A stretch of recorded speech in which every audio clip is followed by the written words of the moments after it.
முதல் வாசகம் யோவான் எழுதிய முதல் திருமுகம் அதிகாரம் 4 திருவசனங்கள் 11 முதல் 18 வரை.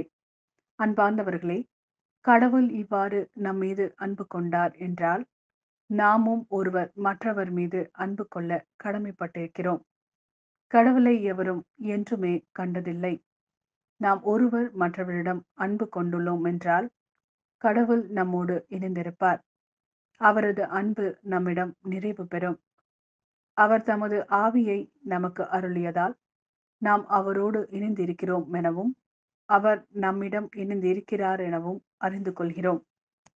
தந்தை தம் மகனை உலகிற்கு மீட்பராக அனுப்பினார் என்பதை நாங்களே கண்டறிந்தோம். சான்றும் பகந்தும் இயேசுவே இறைமகன் என ஏற்று அறிக்கையிடுபவரோடு கடவுள் இணைந்திருக்கிறார். அவரும் கடவுளோடு இணைந்திருக்கிறார். கடவுள் நம்மிடம் கொண்டுள்ள அன்பை அறிந்துள்ளோம், அதை நம்புகிறோம். கடவுள் அன்பாய் இருக்கிறார். அன்பில் நிலைத்திருக்கிறவர் கடவுளோடு இணைந்திருக்கிறார். கடவுளும் அவரோடு இணைந்திருக்கிறார்.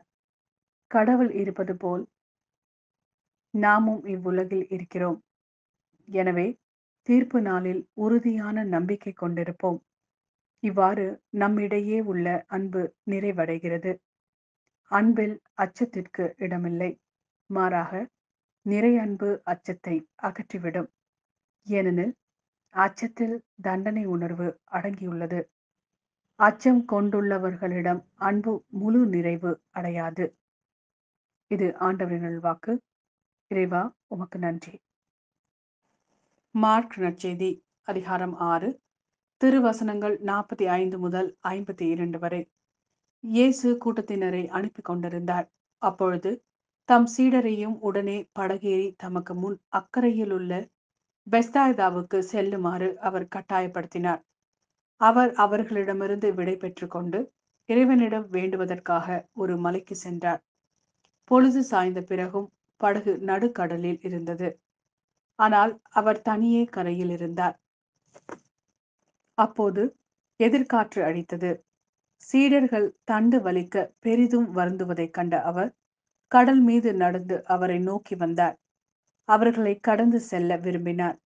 அப்போது ஏறக்குறைய 4ஆம் காவல் வேளை. அவர் கடல் மீது நடப்பதைக் கண்டு அது பேய் என்று எண்ணி அவர்கள் அலறினார்கள். ஏனெனில் எல்லாருமே அவரை கண்டு அஞ்சி கலங்கினர். உடனே இயேசு அவர்களிடம் பேசினார். துணிவோடு இருங்கள், நான் தான், அஞ்சாதீர்கள் என்றார். பிறகு அவர்களோடு படகில் ஏறினார். காற்று அடங்கியது. அவர்கள் மிக மிக மலைத்து போனார்கள். ஏனெனில் அப்பங்கள் பற்றிய நிகழ்ச்சியை அவர்கள் புரிந்து கொள்ளவில்லை. அவர்கள் உள்ளம் மழுங்கி போயிருந்தது.